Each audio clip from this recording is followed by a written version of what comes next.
بسم الله الرحمن الرحيم۔ السلام علیکم ناظرین، بہت سے مظلوم لوگ دنیا میں ایسے ہیں کہ جن کو ظالموں نے تنگ کیا ہوا ہے اور ان کی زندگی کو اجیرن کیا ہوا ہے۔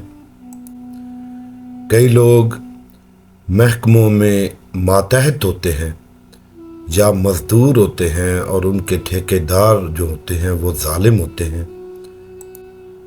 اور گندی زبان استعمال کرتے ہیں اور انہیں گالیوں سے نوازتے رہتے ہیں یا ویسے ان کے خلاف سازشیں کرتے رہتے ہیں۔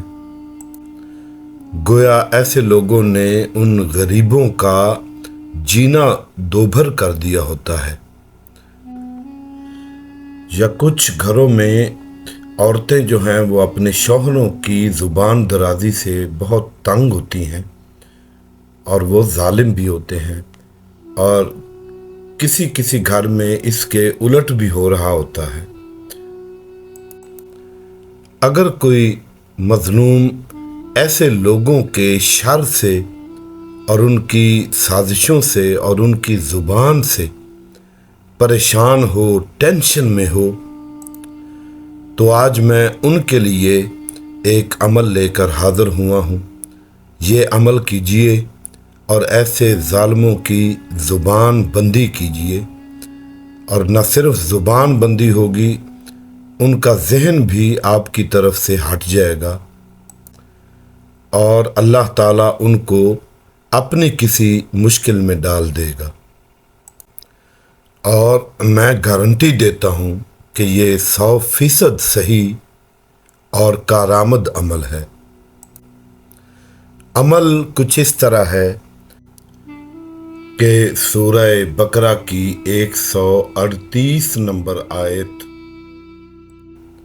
جو کہ یہ ہے بسم اللہ الرحمن الرحیم، صبغۃ اللہ ومن احسن من اللہ صبغۃ وَنَحْنُ لَهُ عَابِدُونَ۔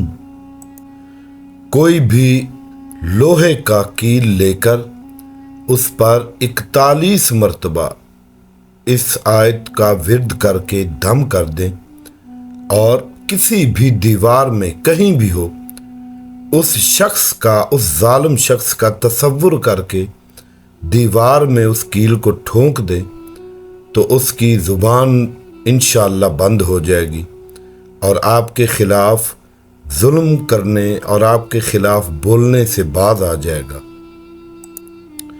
اور ایک دوسرا عمل بھی ہے، سورہ بقرہ کی ہی ایک آیت ہے، سمن بکمن عمی فہم لا یرجعون۔